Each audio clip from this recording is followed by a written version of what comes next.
రాష్ట్రపతి గారు ప్రతి 5 సంవత్సరాలకి ఒక ఆర్థిక సంఘాన్ని నియమించడం అనేది జరుగుతుంది.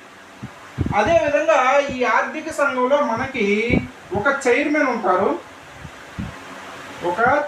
ఉంటారు, అదేవిధంగా నలుగురు సభ్యులు అనేవారు ఉంటారు.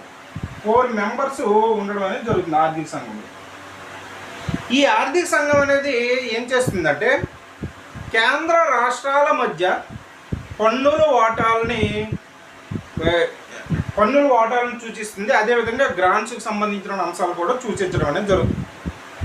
అదేవిధంగా మనకి 275వ అధికరణ ప్రకారం మనకి ఈ ఫైనాన్స్ కమిషన్ అనే ఆర్థిక సంఘం అనేది రాష్ట్రాలకి గ్రాంట్స్ ఎంత ఇవ్వాలి అనేది సూచిస్తుంది. అదేవిధంగా 282వ నిబంధన ప్రకారం